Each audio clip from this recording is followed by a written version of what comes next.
Hello friend, आप सभी का आपके अपने यूट्यूब चैनल ब्राइट बुद्धि में आप सभी का स्वागत है। तो हम घटना चक्र के बीपीएससी पूर्वावलोकन में हम आज 26 के आगे का क्वेश्चन को कंप्लीट करेंगे। इससे पहले कि हमने 12 से 13 लगभग क्लास समाप्त कर चुका हूं।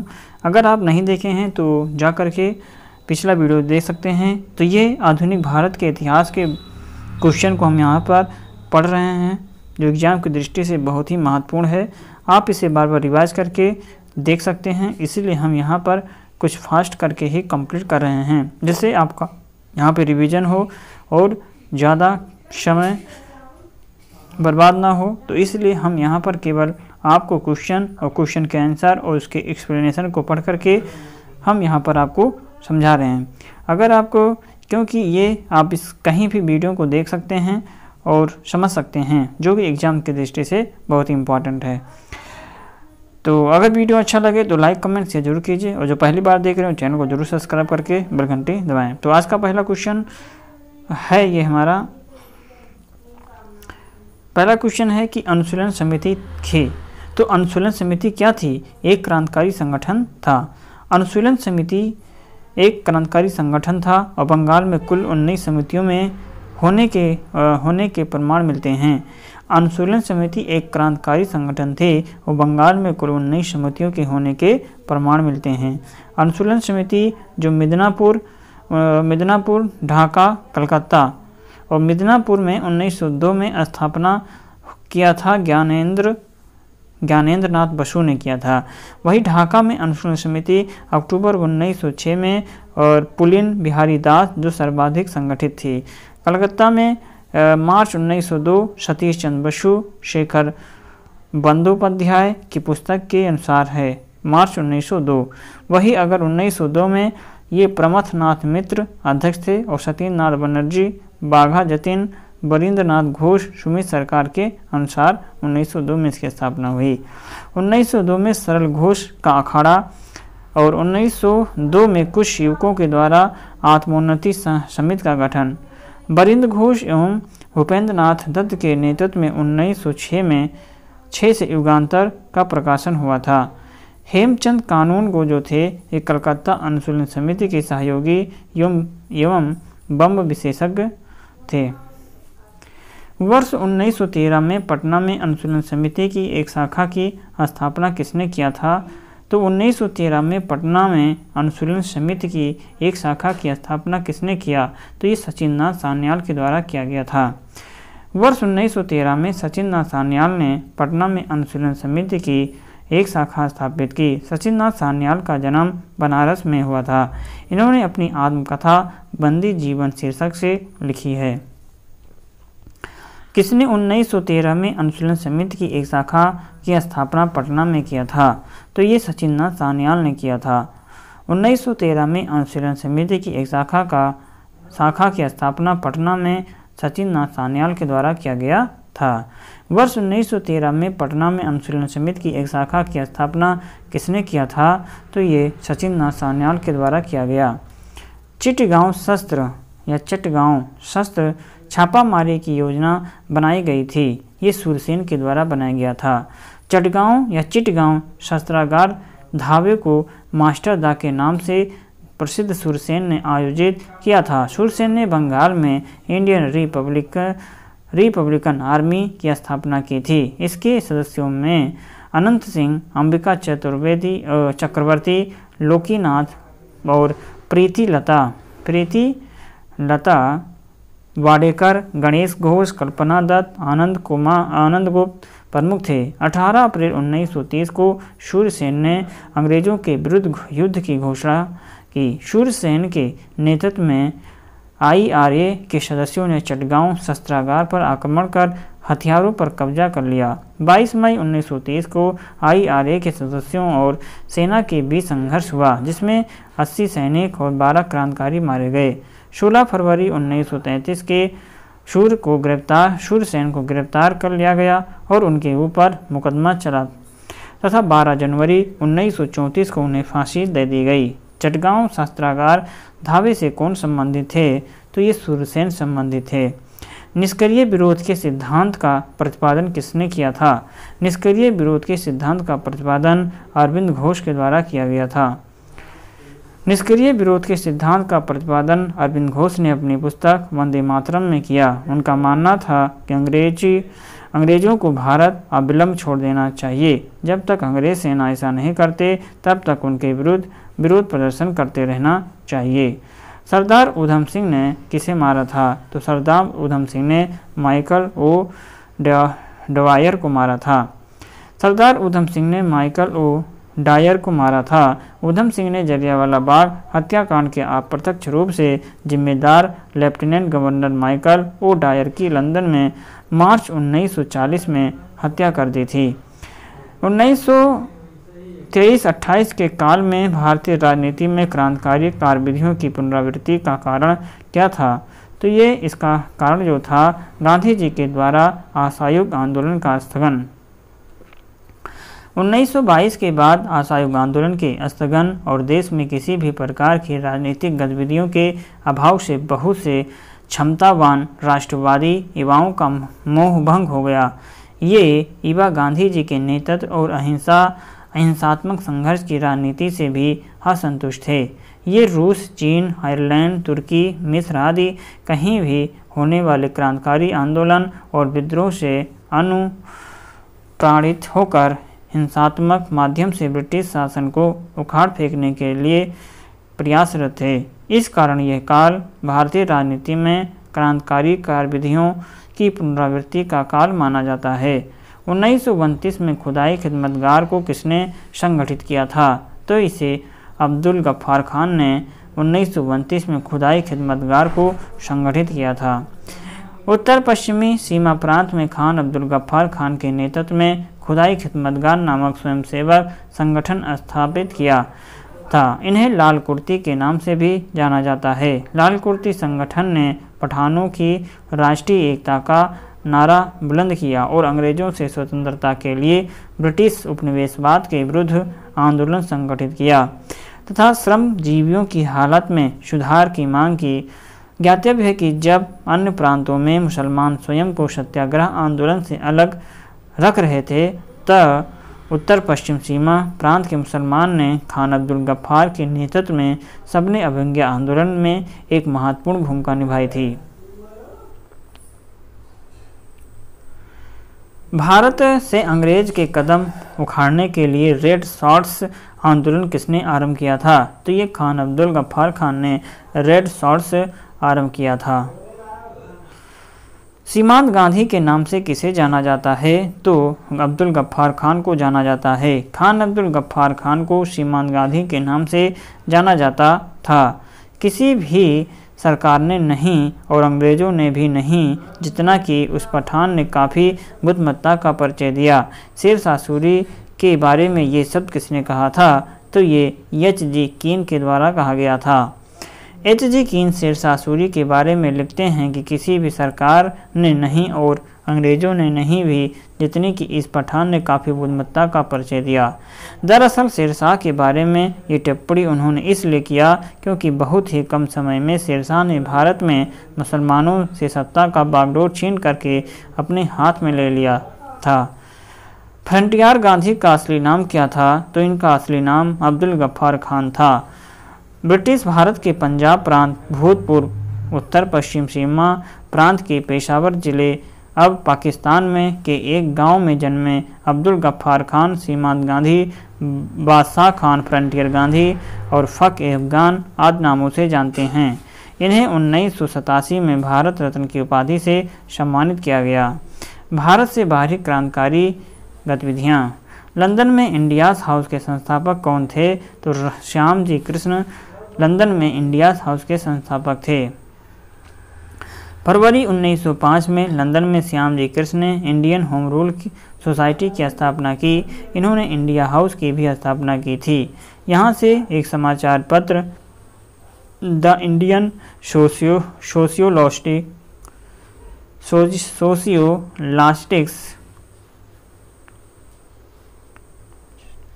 सोशियोलॉजिस्ट का प्रकाशन भी प्रारंभ किया। लंदन में सरकारी तंत्र के विशेष सक्रिय होने के कारण श्याम जी वहाँ से पेरिस और अनंता जिनेवा चले गए। 1906 में लंदन में अभिनव भारत सोसाइटी की स्थापना किसने किया था? तो ये विनायक दामोदर सावरकर के द्वारा किया गया था। वर्ष 1906 में लंदन में अभिनव भारत सोसाइटी की स्थापना विनायक दामोदर सावरकर ने की थी। देश में क्रांतिकारी गतिविधियों पर प्रतिबंध लगाने के बाद इन्होंने लंदन में इस सोसाइटी की स्थापना की। विदेशी धरती पर स्थापित सबसे पुरानी क्रांतिकारी संस्था इंडिया हाउस थी, जिसकी स्थापना श्याम जी वर्मा ने वर्ष 1905 में लंदन में की थी। इस संस्था के प्रमुख सदस्यों के रूप में विनायक दामोदर सावरकर भी, पीएम बापट, लाला हरदयाल जैसे क्रांतिकारी जुड़े थे। लंदन में अभिनव भारत का संस्थापक कौन था? तो लंदन में अभिनव भारत के संस्थापक विनायक दामोदर सावरकर थे। गदर पार्टी की स्थापना किस वर्ष में हुई थी? तो ये 1913 में हुआ था। 21 अप्रैल 1913 को सोहन सिंह भाकना के नेतृत्व में पोर्टलैंड में Hindustan association of the Pacific coast नामक संस्था की स्थापना हुई। इसका मुख्यालय सैन फ्रांसिस्को में था। इस संस्था ने गदर नामक एक अखबार निकाला, जिससे इस संस्था का नाम भी गदर पार्टी पड़ गया। लाला हरदयाल इस संस्था के मनीषी पथ प्रदर्शक थे। अन्य सदस्यों में रामचंद्र बरकतुल्ला, रास बिहारी बोस, राजा महेंद्र प्रताप, अब्दुल रहमान, मैडम भीखाजी कामा और भाई परमानंद, करतार सिंह, साराभाई, पंडित काशीराम प्रमुख थे। गदर पार्टी की स्थापना कहाँ पर हुई थी? तो इसकी स्थापना संयुक्त राज्य अमेरिका में हुआ था। गदर पार्टी की स्थापना कहाँ पर हुई? तो ये संयुक्त राज्य अमेरिका में हुआ था। इनमें से कौन इंग्लैंड में भारत के अनाधिकारिक दूत बने हुए थे? तो दादा भाई नौरोजी बने हुए थे। दादा भाई नौरोजी को इंग्लैंड में भारत के अनाधिकारिक दूत के रूप में जाना जाता है। इन्होंने भारतीय दृष्टिकोण को ब्रिटिश जनता तक पहुंचाने के उद्देश्य से 1866 में ईस्ट इंडिया एसोसिएशन की स्थापना किया था। गदर क्रांति छिड़ने का सबसे महत्वपूर्ण कारण क्या था? सबसे महत्वपूर्ण कारण प्रथम महायुद्ध का शुरू होना। स्वदेशी आंदोलन के निष्क्रिय होने से भारतीय राष्ट्रवाद के प्रहरी भी निष्क्रिय हो गए थे। वर्ष 1914 में अचानक छिड़े प्रथम विश्व युद्ध ने भारतीय राष्ट्रवाद के प्रहरी को झकझोरा, उन्हें उद्वेलित किया।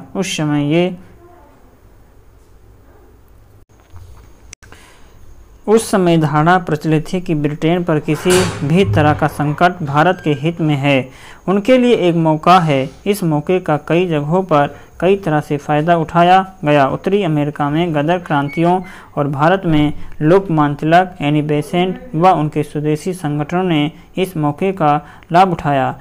गदर क्रांतिकारियों ने सशस्त्र संघर्ष के माध्यम से अंग्रेजी हुकूमत को उखाड़ फेंकने का प्रयास किया। गदर आंदोलन एक क्रांतिकारी आंदोलन जिसका उद्देश्य भारत में ब्रिटिश शासन को उखाड़ फेंकना था, के नेता कौन थे? तो इसके नेता करतार सिंह सराभा थे। गदर आंदोलन की शुरुआत 1913 में संयुक्त राज्य अमेरिका में प्रवासी भारतीयों के द्वारा की गई थी।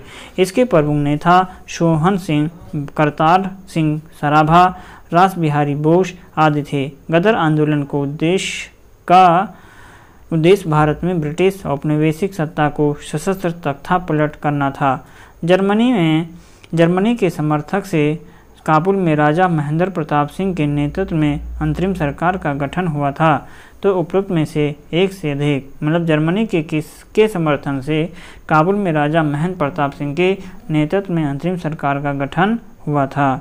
तो राजा महेंद्र प्रताप ने अपने सहयोगी बरकतुल्लाह के साथ प्रथम महायुद्ध के दौरान 1915 में काबुल अर्थात अफगानिस्तान में भारत की प्रथम अस्थायी सरकार का गठन किया था। इसमें राजा महेंद्र प्रताप सिंह स्वयं राष्ट्रपति तथा बरकतुल्लाह प्रधानमंत्री थे। इसे जर्मनी तथा रूस ने मान्यता भी दी थी। बंगाल विभाजन 1905 तथा स्वदेशी आंदोलन। बाइकाट और स्वदेशी आंदोलन के समर्थक में किस स्थान में गोल्डन लीग नामक संस्था की स्थापना हुई थी? तो देवघर में हुआ था। स्वदेशी आंदोलन भारत के वायसराय लॉर्ड कर्जन के द्वारा वर्ष 1905 में बंगाल विभाजन के निर्णय के प्रक्रिया स्वरूप प्रारंभ हुआ। 7 अगस्त 1905 को कलकत्ता के टाउन हॉल में स्वदेशी आंदोलन की घोषणा की गई। बहिष्कार, बाइकाट एवं स्वदेशी आंदोलन के समर्थक में तत्कालीन बिहार, वर्तमान में झारखंड के देवघर नामक स्थान पर गोल्डन लीग नामक संस्था की स्थापना की गई। बंगाल विभाजन के विषय में किसने कहा था? विभाजन हमारे ऊपर बम की तरह गिरा है, ये सुरेंद्र नाथ बनर्जी ने कहा था।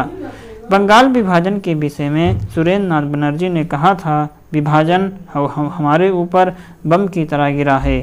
बंगाल विभाजन लॉर्ड कर्जन के काल में हुआ था। किसके काल में? तो लॉर्ड कर्जन के काल में बंगाल विभाजन हुआ था।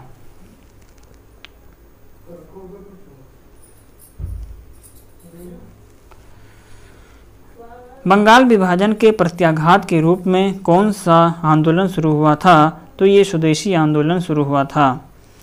कर्जन ने 20 जुलाई 1905 को बंगाल विभाजन का निर्णय लिया। कब? 20 जुलाई 1905 को। इसके विरोध में राष्ट्रवादियों के द्वारा आंदोलन की शुरुआत अगस्त 1905 को हुई। कलकत्ता के टाउन हॉल में कृष्ण कुमार मेत, सुरेंद्र बनर्जी की अध्यक्षता में एक बैठक हुई, जहां स्वदेशी आंदोलन प्रारंभ करने और विदेशी वस्तुओं के बहिष्कार का निर्णय लिया गया।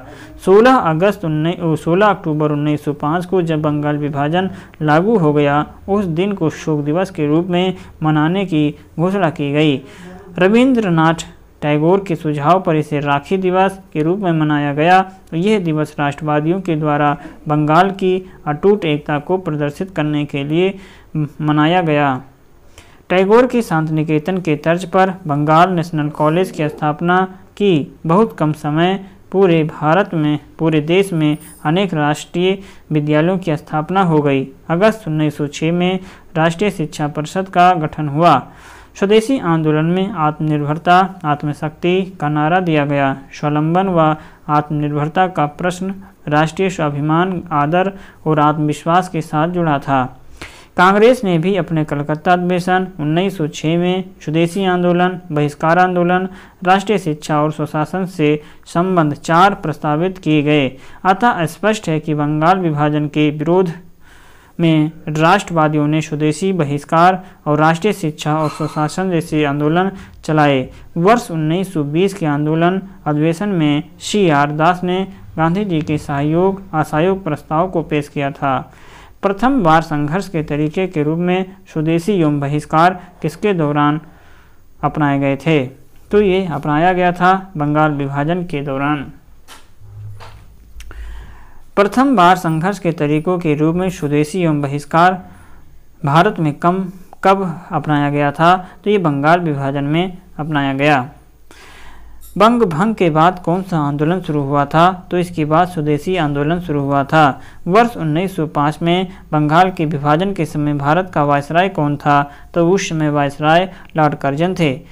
इनमें से किस काल में स्वदेशी आंदोलन का भारत में उत्थान हुआ था? किस स्वदेशी आंदोलन का भारत में उत्थान हुआ? तो बंगाल के विभाजन का विरोधी आंदोलन।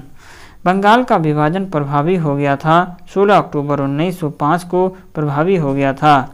बंगाल विभाजन की घोषणा कब की गई थी? तो ये किया गया था 19 जुलाई 1905 को बंगाल विभाजन की घोषणा किया गया था। 19 जुलाई 1905 को बंगाल विभाजन का प्रस्ताव पारित हुआ। 30 दिसंबर 1903 को ब्रिटिश संसद में रखा गया। इसकी औपचारिक घोषणा 20 जुलाई कुछ स्रोतों में 19 जुलाई है, अर्थात 20 जुलाई 1905 को की गई। इसका उद्देश्य बंगाल प्रेसिडेंसी में फैल रहे राष्ट्रवाद को विभाजित करना था। बंगाल विभाजन 16 अक्टूबर 1905 को प्रभावी हुआ। इस दिन को रविंद्रनाथ टैगोर ने रक्षाबंधन के रूप में मनाने की सलाह दी थी। लॉर्ड कर्जन के द्वारा 1905 में किया गया बंगाल विभाजन किस वर्ष रद्द हुआ? लॉर्ड कर्जन के द्वारा 1905 में किया गया बंगाल विभाजन किस वर्ष रद्द हो गया, तो 1911 में रद्द हो गया। दिसंबर 1911 में ब्रिटिश सम्राट जॉर्ज पंचम और महारानी मैरी के भारत आगमन पर उनके स्वागत हेतु दिल्ली में एक दरबार का आयोजन किया गया। दिल्ली दरबार में ही 12 दिसंबर 1911 को सम्राट ने बंगाल विभाजन को रद्द किया। साथ ही कलकत्ता की जगह दिल्ली को भारत की नई राजधानी बनाए जाने की घोषणा की। घोषणा के अनुरूप बंगाल को एक नए प्रांत के रूप में पुनर्गठित किया गया। उड़ीसा तथा बिहार को इससे अलग कर दिया गया। असम को एक नया प्रांत बनाया गया, जैसा कि उसकी स्थिति 1854 में थी। सिलहट को इसमें जोड़ दिया गया। कांग्रेस ने स्वराज प्रस्ताव वर्ष 1905 में पारित किया। प्रस्ताव का उद्देश्य क्या था? प्रस्ताव का उद्देश्य इसमें से ऑप्शन है नहीं, अर्थात कांग्रेस ने स्वराज संबंधी प्रस्ताव पर सर्वप्रथम 1905 में बनारस अधिवेशन में चर्चा की एवं वर्ष 1906 में कलकत्ता के अधिवेशन में प्रस्ताव पारित कर दिया गया। इस प्रस्ताव के साथ स्वदेशी बहिष्कार, राष्ट्रीय शिक्षा संबंधी प्रस्ताव भी पारित किए गए। भारत में स्वदेशी आंदोलन किस दौरान हुआ था? तो ये बंगाल विभाजन के दौरान स्वदेशी आंदोलन हुआ था। स्वदेशी आंदोलन के प्रारंभ का तत्कालीन कारण बंगाल विभाजन था। इस अवधारणा के प्रमुख प्रस्तुतकर्ता अरविंद घोष, लोकमान्य बाल गंगाधर तिलक, बिपिन चंद्र पाल, लाला लाजपत राय, ये लोग स्वदेशी आंदोलन को पूरे देश में लागू करना चाहते थे, किंतु उदारवादी गुट इसके विरुद्ध था। बंगाल वर्ष 1905 में विभाजित हुआ। इसके विरोध के फलस्वरूप ये दोबारा विभाजित हुआ, तो ये सी 1911 में विभाजित हुआ। दिसंबर 1911 में ब्रिटिश सम्राट जॉर्ज पंचम, महारानी मैरी के भारत आगमन पर उनके स्वागत हेतु दिल्ली में एक दरबार का आयोजन किया गया। दिल्ली दरबार में ही 12 दिसंबर 1911 को सम्राट ने बंगाल विभाजन को रद्द घोषित किया। साथ ही कलकत्ता की जगह दिल्ली को भारत की नई राजधानी बनाए जाने की घोषणा की। घोषणा के अनुरूप बंगाल को एक नए प्रांत के रूप में पुनर्गठित किया गया। उड़ीसा तथा बिहार को इससे अलग कर दिया गया। असम को एक नया प्रांत बनाया गया, जैसा कि उसकी स्थिति 1874 में थी। सिलहट को इसमें जोड़ दिया गया। कांग्रेस बनारस कलकत्ता सूरत अधिवेशन। भारतीय राष्ट्रीय कांग्रेस के दूसरे अधिवेशन की अध्यक्षता किसने किया था? तो ये दादा भाई नौरोजी ने किया था। कांग्रेस का दूसरा अधिवेशन 1886 में कलकत्ता में हुआ। इसकी अध्यक्षता दादा भाई नौरोजी ने की थी। इसी अधिवेशन में इंडियन एसोसिएशन तथा भारतीय राष्ट्रीय कांग्रेस का विलय हुआ। इसके अतिरिक्त दादा भाई नौरोजी 1893 में लाहौर अधिवेशन, वर्ष 1906 में कलकत्ता अधिवेशन की भी अध्यक्षता की। निम्नलिखित में से किस नेता ने 1906 में कलकत्ता कांग्रेस अधिवेशन की अध्यक्षता किया था? तो ये दादा भाई नौरोजी ने किया था। 1906 के कलकत्ता अधिवेशन में अध्यक्ष पद को लेकर कई पार्टी विभाजन की नौबत आ गई थी, लेकिन दादा भाई नौरोजी के अध्यक्ष बनने से संभावित विभाजन फिलहाल टल गया। दादा भाई नौरोजी को लगभग सभी राष्ट्रवादी एक सच्चा देशभक्त मानते थे। राजनीतिक विचारों से दादा भाई पूर्ण राजभक्त थे और वो समझते थे कि भारत में अंग्रेजी राज से बहुत लाभ हुआ है और वो इस साक्षर के सदा बने रहने में अभिरुचि रखते थे। राष्ट्रीय कांग्रेस के कलकत्ता अधिवेशन में ही पहली बार दादा भाई नौरोजी ने स्वराज्य की मांग की थी। 1906 में आयोजित भारतीय राष्ट्रीय कांग्रेस (INC) के कलकत्ता अधिवेशन में भारत के लिए स्वराज का झंडा किसके द्वारा फहराया गया था? तो ये दादा भाई नौरोजी के द्वारा फहराया गया। 1906 में राष्ट्रीय कांग्रेस के कलकत्ता अधिवेशन की अध्यक्षता दादा भाई नौरोजी ने की थी और इसी अधिवेशन में स्वराज, स्वदेशी बहिष्कार और राष्ट्रीय शिक्षा संबंधी प्रस्ताव पारित किए गए और स्वराज का झंडा दादा भाई नौरोजी के द्वारा फहराया गया। अगस्त 1923 के बनारस हिंदू महासभा के अधिवेशन की अध्यक्षता किसके द्वारा किया गया था? तो ये किया गया पंडित मदन मोहन मालवीय के द्वारा। मदन मोहन मालवीय हिंदू महासभा के सबसे प्रतिष्ठित नेताओं में से थे और 1923 के अधिवेशन में उन्होंने अध्यक्षता किया था। बनारस के इस अधिवेशन में शुद्धि जैसे आंदोलन का स्वागत किया गया। इन्होंने हिंदी और अंग्रेजी में Hindustan, the Indian union, Abhyudaya तथा द लीडर का प्रकाशन आरंभ किया था। कांग्रेस ने स्वराज प्रस्ताव वर्ष 1905 में पारित किया। प्रस्ताव का उद्देश्य क्या था? तो प्रस्ताव का उद्देश्य क्या था? कांग्रेस के सेल्फ रूल या स्वशासन संबंधी प्रस्ताव पर सर्वप्रथम वर्ष 1905 में बनारस अधिवेशन में चर्चा एवं वर्ष 1906 में कलकत्ता के अधिवेशन में स्वराज का प्रस्ताव पारित कर दिया गया।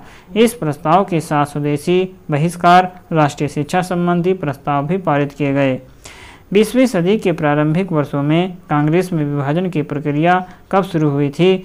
तो ये कांग्रेस आंदोलन की रणनीतियों पर, कांग्रेस आंदोलन के उद्देश्यों पर, कांग्रेस आंदोलन में लोगों की भागीदारी पर, अर्थात उपरोक्त सभी कथन सही है कि 20वीं सदी के प्रारंभिक वर्षों में कांग्रेस में विभाजन की प्रक्रिया शुरू हुई। 20वीं सदी के प्रारंभिक वर्षों में कांग्रेस के विभाजन का एक प्रमुख कारण नरमपंथियों का अपने रणनीतियों, उद्देश्यों और आम जनता को अपने साथ रख पाने में असफल होना था। नरमपंथियों ने आम जनता के बीच काम नहीं किया और नरमपंथी राजनीति घटनाक्रमों के अनुरूप अपनी राजनीति में फेरबदल नहीं कर पाते थे। वे ये महसूस न कर सके कि उनकी उपलब्धियों ने ही उनकी राजनीति को अव्यवहारिक बना दिया। नरमपंथी और गरमपंथी की सोच और अनुमान, पारस्परिक मतभेद के दृष्टिकोण और राष्ट्रवादी दृष्टिकोण दोनों से ही गलत थे। नरमपंथी ये समझ नहीं पाए कि सरकार गरमपंथियों के भय के कारण ही उनसे बातचीत कर रही है और गरमपंथी ये नहीं समझ पाए कि उनके संघर्ष ने नरमपंथी उनके लिए कवच का काम कर सकते हैं। फलस्वरूप वर्ष 1907 के सूरत अधिवेशन में कांग्रेस का विभाजन हो गया। बंगाल के विभाजन को किसके कार्यकाल में वापस लिया गया था? तो ये लॉर्ड हार्डिंग के समय में बंगाल विभाजन को उसके कार्यकाल में वापस ले लिया गया था। लॉर्ड हार्डिंग ने बंगाल के विभाजन को रद्द किया। 1911 में ब्रिटिश भारत की राजधानी को कलकत्ता से दिल्ली स्थानांतरित कर दिया और 19 जुलाई 1905 को तत्कालीन वायसराय लॉर्ड कर्जन ने बंगाल विभाजन को पास कर दिया था। मुस्लिम लीग का गठन। निम्नलिखित में से किसने ऑल इंडिया मुस्लिम लीग की स्थापना की थी? ऑल इंडिया मुस्लिम लीग की स्थापना नवाब सलीमुल्लाह खान के द्वारा किया गया था। अक्टूबर 1906 में आगा खां के नेतृत्व में मुस्लिमों के शिमला प्रतिनिधिमंडल ने एक ऐसी केंद्रीय मुस्लिम सभा बनाने का विचार किया जिसका उद्देश्य मुसलमानों के हितों का संरक्षण हो और इसी विचारण के अनुरूप ढाका में संपन्न अखिल भारतीय मुस्लिम शिक्षा सम्मेलन के दौरान दिसंबर 1906 में इस सम्मेलन के स्वागत समिति के अध्यक्ष तथा राजनीतिक बैठकों के संयोजक ढाका के नवाब सलीमुल्लाह खान ने अखिल भारतीय मुस्लिम लीग के गठन का प्रस्ताव किया। 56 सदस्यीय अस्थायी समिति का चयन किया गया। मोहसिन उल मुल्क तथा वकार उल मुल्क को संयुक्त रूप से संगठन का सचिव नियुक्त किया। लखनऊ में मुस्लिम लीग का मुख्यालय बनाया गया और आगा खां इसके अध्यक्ष बनाए गए। विकल्प में इन तीनों नामों के रहने या इनमें से कोई दो नाम रहने पर संस्थापक के रूप में चयन का वरीयता क्रम इस प्रकार रहेगा: सलीमुल्लाह खान, आगा खान, फिर मोहसिन उल मुल्क। प्रस्तुत प्रश्न में चूंकि दो नाम दिए गए हैं, सलीमुल्लाह खान को प्रथम वरीयता देते हुए संस्थापक के रूप में चुना गया। मुस्लिम लीग और भारतीय राष्ट्रीय कांग्रेस के द्वारा लखनऊ संधि पर हस्ताक्षर कब किया गया? तो 1916 में। मुस्लिम लीग और भारतीय राष्ट्रीय कांग्रेस के द्वारा लखनऊ समझौते पर हस्ताक्षर 1916 के कांग्रेस अधिवेशन के दौरान हुआ था। इस समझौते के द्वारा मुस्लिम लीग के पृथक निर्वाचक मुद्दे को कांग्रेस के द्वारा स्वीकृति प्रदान किया गया। साम्राज्य के अंतर्गत स्वशासन नामक उद्देश्य को मुस्लिम लीग ने कब स्वीकार किया था? तो ये 1913 में स्वीकार किया।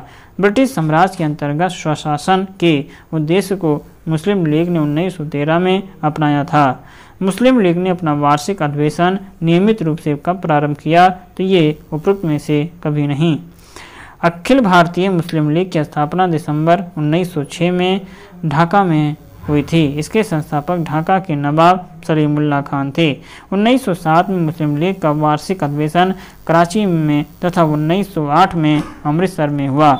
इसके उपरांत मुस्लिम लीग के अधिवेशन अनियमित रूप से देश के विभिन्न शहरों में आयोजित होते रहे। यद्यपि बिहार लोक सेवा आयोग ने अपनी उत्तर कुंजी में इस प्रश्न का उत्तर विकल्प डी को माना है, जो सही नहीं है। 1906 ईस्वी में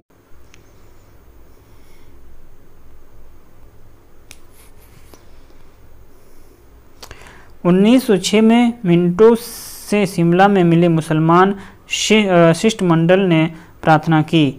तो 1906 में मिंटो से शिमला में मिले मुसलमानों ने शिष्टमंडल से प्रार्थना की थी, मुसलमानों के लिए पृथक निर्वाचक वर्ग की मांग की। 1 अक्टूबर 1906 को आगा खां के नेतृत्व में मुसलमानों का शिष्टमंडल तत्कालीन वायसराय लॉर्ड मिंटो से शिमला में मिलने शिष्टमंडल ने प्रांतीय, केंद्रीय व स्थानीय निकायों में निर्वाचन के लिए मुसलमानों के लिए विशिष्ट स्थिति की मांग की। इस मांग को जवाब में मिंटो ने मुसलमानों को आश्वासन देते हुए कहा था कि उनके राजनीतिक अधिकारों और हितों की भारत में रक्षा की जाएगी। पाकिस्तान के अलग राज्य आंदोलन का नेतृत्व किसने किया था? पाकिस्तान के अलग राज्य आंदोलन का नेतृत्व जो है ये मोहम्मद अली जिन्ना के द्वारा किया गया। 22 से 23 मार्च 1940 को मुस्लिम लीग का अधिवेशन लाहौर में हुआ। इसकी अध्यक्षता मोहम्मद अली जिन्ना ने की और इस अधिवेशन में भारत से अलग एक मुस्लिम राष्ट्र पाकिस्तान की मांग की गई। जिन्ना ने अधिवेशन में भाषण देते हुए कहा था कि वह एक मुस्लिम राष्ट्र के अतिरिक्त और कुछ स्वीकार नहीं करेंगे। मुस्लिम लीग के द्वारा पाकिस्तान की स्थापना की मांग करने वाला प्रस्ताव कब पारित किया गया? तो ये 1940 में पारित किया गया।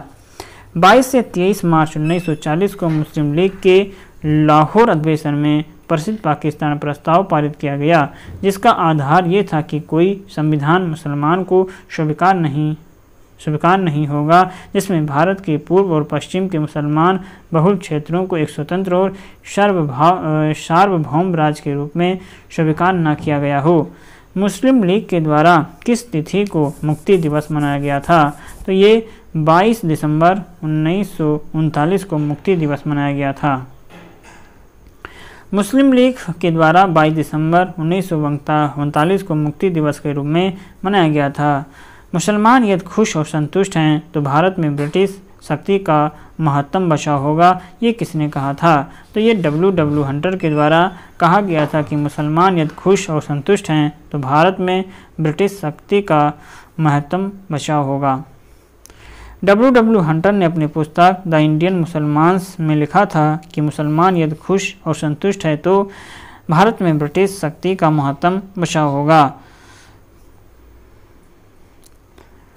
मार्ले मिंटो सुधार। निम्न में से किस अधिनियम ने भारत में पृथक निर्वाचक मंडल का आरंभ हुआ था? तो भारतीय परिषद अधिनियम 1909 में। भारतीय परिषद अधिनियम 1909 मार्ले मिंटो सुधार 1909 के द्वारा ब्रिटिश भारत में सांप्रदायिक प्रतिनिधित्व की व्यवस्था की, जिसके अंतर्गत मुसलमानों के लिए पृथक निर्वाचक मंडल की व्यवस्था करना था।